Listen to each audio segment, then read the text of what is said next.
Hello guys, कैसे हैं आप सभी लोग। आई होप कि आप सभी लोग बहुत अच्छे होंगे। तो मैं यहाँ फिर से आ गई हूँ एक नई इन्फॉर्मेशन के साथ, जो कि है जीटीएस प्रोग्राम। इसका आपने पिछले साल 2022 में बहुत सुना होगा। एंड यहाँ पे इस जो ये वीज़ा होता है, सबसे जो खासियत होती है इस वीज़ा की कि ये वीज़ा 2 वीक्स इसका प्रोसेसिंग टाइम है। तो इस वीज़ा जो जीटीएस वीज़ा है ग्लोबल टैलेंट स्ट्रीम, ये कि जो 2 वीक्स का प्लान है, इसमें आपको अप टू 3 इयर्स तक का वर्क वीज़ा मिल सकता है। ये जो कि होता है क्लोज वर्क वीज़ा। ठीक है। जीटीएस फैमिली के साथ अगर आप अप्लाई करते हैं, दैट मीन्स कि अगर आप अपने स्पाउस के साथ अप्लाई करते हैं तो आपको तो मिलता है जीटीएस वीज़ा, एंड आपकी जो स्पाउस को मिलता है वो मिलता है open work permit. Open work permit का मतलब क्या होता है कि आप तो सेम उसी कंपनी में ही जॉब करेंगे जिस कंपनी में आपको ऑफर लेटर मिला होता है, जिस कंपनी से आपको ऑफर लेटर मिलेगा, बट आपके जो स्पाउस हैं भी कंपनी में जाके कनाडा में जॉब कर सकता है। ठीक है। तो यहाँ पे मैं थोड़ा सा आपको बता दूं कि जीटीएस होता क्या है, एम्प्लॉयर कैसे होते हैं, कैसे अप्लाई कर सकते हैं, एम्प्लॉय कैसे कर सकते हैं, क्या एलिजिबिलिटी है, ये सारा कुछ। नॉर्मली सब लोगों ने एलएमआई के बारे में बहुत सुना होगा। ठीक है। तो एलएमआई क्या होता है कि इसका ना बहुत लंबा प्रोसेस होता है। मैं थोड़ा सा ब्रीफ में आपको बता दूं।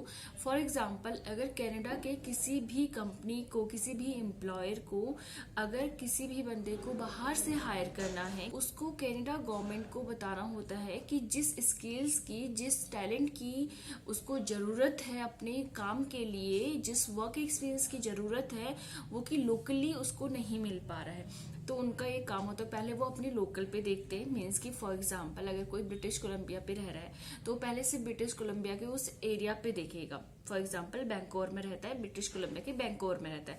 बैंकोवर में वो देखेगा कि वहाँ पे कि क्या ऐसे लोग हैं वहाँ पे जो लोग अप्लाई कर सकते हैं मेरी प्रोफाइल के लिए। वहाँ पे अगर नहीं मिलता, देन वो पूरे ब्रिटिश कोलंबिया में देखेंगे कि वो कौन कौन से ऐसे लोग हैं जो उस कैटेगरी में आते हैं।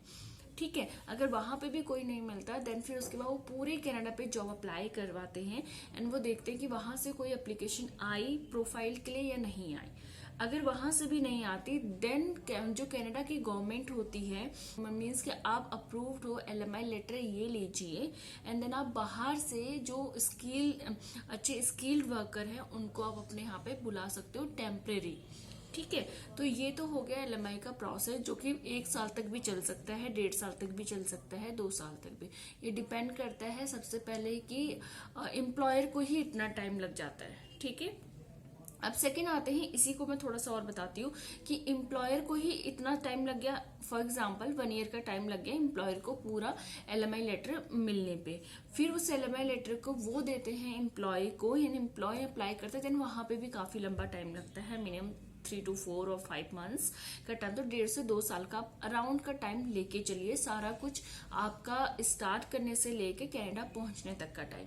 तो इतना जो लंबा टाइम होता है, कोई भी कंपनी इतना वेट नहीं करती। आपको ही पता है कि बहुत सारे लोग, जो आपकी प्रोफाइल है, बहुत सारे और लोगों की प्रोफाइल होती है जहाँ पे उनको 1.5 से 2 साल का वेट करना पड़ता है। तो वहाँ पे उनको चाहिए कि 10 to 15 डेज या विद इन अ मंथ उनके पास कोई ना कोई कैंडिडेट ज्वाइन कर ले, क्योंकि हायरिंग इमीडिएटली आ रही है इस टाइम पे, क्योंकि आफ्टर कोविड बहुत अच्छी और बहुत ज्यादा हायरिंग आ रही है। तो ये तो हो गया एम्प्लॉयर की क्या रिक्वायरमेंट होती है। अब थोड़ा सा मैं बताती हूँ कि एम्प्लॉयर जीटीएस जो है ग्लोबल टैलेंट स्ट्रीम को कैसे अप्लाई कर सकता है, उसको उसके पास क्या होना चाहिए, क्या एलिजिबिलिटी है, मेन कंडीशन क्या रखती है गवर्नमेंट, ये सारा कुछ। सबसे पहले एम्प्लॉय की जो होती है कैटेगरी ए। कैटेगरी ए में जो जीटीएस आता है, सबसे पहले कुछ पर्टिकुलर प्रोफाइल दी गई हैं कि वही लोग जीटीएस का वीजा अप्लाई कर सकते हैं। मैं कुछ आपको बता देती हूँ, 2 से 3। सबसे पहले कंप्यूटर से लाइन से जो भी प्रोफाइल है, सॉफ्टवेयर इंजीनियर हो गया, एंड आपका डेवलपर हो गया, डिजाइनिंग हो गया, ये सारी प्रोफाइल अप्लाई कर सकती हैं अंडर जीटीएस। एंड सेकेंड, अगर आपका आ गया साइंटिस्ट एंड मैथमेटिक्स से रिलेटेड अगर आपका कोई प्रोफाइल है तो ठीक है, ये सारी प्रोफाइल है। और इसकी जो सैलरी होनी चाहिए मिनिमम 80,000 से स्टार्ट होनी चाहिए। ये पहली कंडीशन होती है जीटीएस वीजा की एम्प्लॉयर के लिए, कि आप 80,000 से ज्यादा उसको सैलरी दोगे। अगर आप बाहर से किसी को बुलाते हो तो इतना तो मिनिमम आपको पे ही करना पड़ेगा। ठीक है। अब जीटीएस के लिए जो एम्प्लॉयर को पे करना पड़ता है वो होता है $1000, जो कि एम्प्लॉयर खुद पे करता है जीटीएस का सर्टिफिकेट या जीटीएस लेने के लिए। ठीक है, तो ये तो हो गया पूरा एम्प्लॉयर को क्या क्या की इसकी वैकेंसी हो, क्या क्या इसकी मतलब की रिक्वायरमेंट होती है, कैसे वो अप्लाई कर सकता है, सारा कुछ। अब आते हैं एम्प्लॉय कि कोई भी एम्प्लॉय अगर वो आउटसाइड कनाडा रह रहा है, क्योंकि वही अप्लाई कर सकते हैं जो आउटसाइड कनाडा रह रहा है, जो कनाडा में ऑलरेडी रह रहा है वो इस प्रोग्राम के लिए एलिजिबल नहीं होता है। तो सबसे पहले एक अच्छा सा सीवी चाहिए आपको विथ कवर लेटर, प्रोफेशनल वहां पे आप अप्लाई कर सकते हो, तो कवर लेटर ही देखती है कोई भी। अगर आप बाहर का कोई भी फॉरेन, आप जैसे कनाडा हो गया, ऑस्ट्रेलिया हो गया, कहीं भी अगर आप अप्लाई करते हैं तो आप कवर लेटर के साथ करते हैं। अगर आपका कवर लेटर अच्छा होता है, उनको समझ में आता है, आपकी जो मीट करती है एबिलिटी, देन वो आपका कवर लेटर ओपन करके देखते हैं, देन आपका पूरा सीवी देखेंगे। सीवी देखने के बाद ही वो आगे प्रोसेस करेंगे एंड आपको मेल करेंगे। मेल करने के बाद आपका एक टाइम स्लॉट देंगे कि आप इतने से इतने बजे के बीच में आपका इंटरव्यू होगा, देन आपका इंटरव्यू होता है। ये तो हो गया आपका सीवी के बारे में। सेकेंड आते हैं कि कहाँ पे कैसे आप अप्लाई कर सकते हो। तो सबसे पहले अप्लाई करने के लिए आपके पास क्या होना चाहिए, एनओसी कोड। एनओसी कोड कैसे सर्च करते हैं, जो कि मैंने अपनी पिछली वीडियोस में बताई, आप वहां से चेक कर सकते हैं, बाकी मैंने लिंक भी दिया हुआ है। ठीक है, आपको आपका एनओसी पता होना चाहिए और एनओसी आपके जीटीएस स्ट्रीम के अंदर आना चाहिए, तभी आप इस प्रोग्राम के लिए एलिजिबल हैं।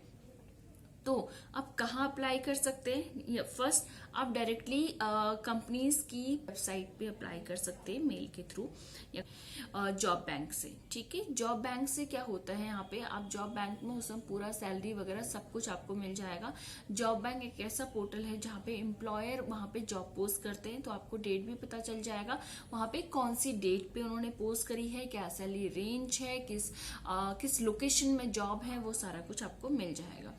अब हालांकि मैंने बता रखा है कि ये 2 वीक्स का प्रोग्राम है, तो इस पे 2 वीक्स तो अप्लाई करने पे लगे, थोड़ा सा जल्दी प्रोसेस है। तो आपके पास क्या क्या होना चाहिए, फर्स्ट आपके पास होना चाहिए police clearance certificate, police verification होना चाहिए। सेकेंड आपके पास मेडिकल होना चाहिए। अगर आपके पास ऐसे कोई डॉक्यूमेंट्स हैं जो कि हिंदी, पंजाबी या कोई अदर लैंग्वेज में है इंग्लिश के अलावा, तो आप उनको चेंज करवा सकते हो। सर्टिफिकेट आपका ट्रांसलेट सर्टिफिकेट होना जरूरी है। इसके अलावा आपको वीजा की फीस पे करनी पड़ेगी एंड बायोमेट्रिक करवाना पड़ेगा। तो ये सारा कुछ आपको करवा के रखना पड़ेगा आफ्टर गेटिंग जॉब ऑफर। ठीक है, ऐसा नहीं कि आप पहले ही सारा कुछ रख दें एंड बाद में मालूम चला कि आपको वहां से इंटरव्यू नहीं हो पाया एंड आप एलिजिबल ही नहीं हो या फिर इंटरव्यू क्लियर ही नहीं हुआ। जब आपका ऑफर लेटर आ जाता है उसके बाद जितना जल्दी हो सके आप ये मतलब कि ये सारे डॉक्यूमेंट्स हैं आप अपने पास रख सकते हैं। और मैंने ये बताया कि आप ये फैमिली के साथ अप्लाई कीजिएगा, क्योंकि अगर आप फर्स्ट में, क्योंकि बहुत छोटा सा प्रोग्राम मीन्स की छोटा मीन्स की बहुत कम ड्यूरेशन का प्रोग्राम है, बहुत जल्दी आपको वीजा मिल जाता है। तो अगर आप जब डॉक्यूमेंट्स अप्लाई करते हैं, जब फाइल बनाते हैं, तो आप अपने स्पाउस और फैमिली के साथ ही इस पे अप्लाई स्टार्ट कीजिएगा प्रोसेस, क्योंकि बाद में आप ऐड करवाएंगे तो दिक्कत हो जाएगा। ठीक है, एंड इसका जो बेनिफिट है एक और मैं बताती हूँ कि 3 साल का नॉर्मली इसको वीजा मिल जाता है, जीटीएस का visa, global talent stream. And after 1 year, 1 साल के बाद जैसे आपको वहाँ पे काम करते हुए हो जाता है, तो आप कुछ प्रोग्राम और के लिए एलिजिबल होते हो। वो प्रोग्राम होता है CEC, जो कि होता है कैनेडियन एक्सपीरियंस कैटेगरी क्लास के अंदर आता है। एंड दूसरा होता है PNP, प्रोविंस नॉमिनेशन प्रोग्राम। ये सारे प्रोग्राम के लिए आप एलिजिबल हो जाते हो। और भी कुछ अदर प्रोग्राम हैं जिनके लिए आप एलिजिबल होते हो आफ्टर 1 ईयर, जब आप वहां पे जॉब करते हो। तो ये सारे प्रोग्राम हैं। अब मैं लास्ट में, इस वीडियो के लास्ट में आपको बताना चाहती हूँ, कुछ लोग होते हैं कि नॉर्मली एक्सप्रेस-एंट्री अप्लाई करते हैं। एक्सप्रेस-एंट्री में कितना टाइम लगता है आपको ही पता है, PNPs में भी टाइम लगता है, प्रोविंस नॉमिनेशन प्रोग्राम में। तो GTS आपको मैंने पहले ही वीडियो के स्टार्टिंग में बताया कि 2 वीक्स का जो टाइम दिया है, इसका जो प्रोसेसिंग टाइम है 10 to 15 डेज का, वो उन लोगों के लिए है जिनका CRS स्कोर कम है। अगर आपका CRS स्कोर कम है और आपको ये है कि आप क्या करें, ठीक है, PR वीजा पे तो आप डायरेक्टली अप्लाई नहीं कर सकते हो, तो आप ये कर सकते हो कि आप नॉर्मली वहां पे एक ये वाला प्रोग्राम आप अप्लाई कर सकते हो। एंड अप्लाई करने के बाद इसमें आपका वीजा इजिली आ जाता है, अगर आपका NOC GTS प्रोग्राम के अंदर में आ रहा है तो। और ये वीडियो मैं यहीं पे ही खत्म कर रही हूँ। तो आपको अगर कुछ भी और पूछना हो इस प्रोग्राम से रिलेटेड कि कैसे अप्लाई कर सकते हो, कैसे और डिटेल में आप जान सकते हो, तो आप मुझे कमेंट के थ्रू बता सकते हो। मैं आप सभी के कमेंट को पढ़ूंगी एंड उसका रिप्लाई करूंगी। एंड आई होप कि आप सभी को मेरी जो इन्फॉर्मेशन हो पसंद आई होगी। एंड ऐसे ही वीडियोस मैं आगे बनाती रहूंगी एंड जो भी इन्फॉर्मेशन मेरे पास आती है या नया प्रोग्राम आता है तो मैं आप सबको देती रहूंगी। तब तक के लिए thank you so much, bye bye, take care.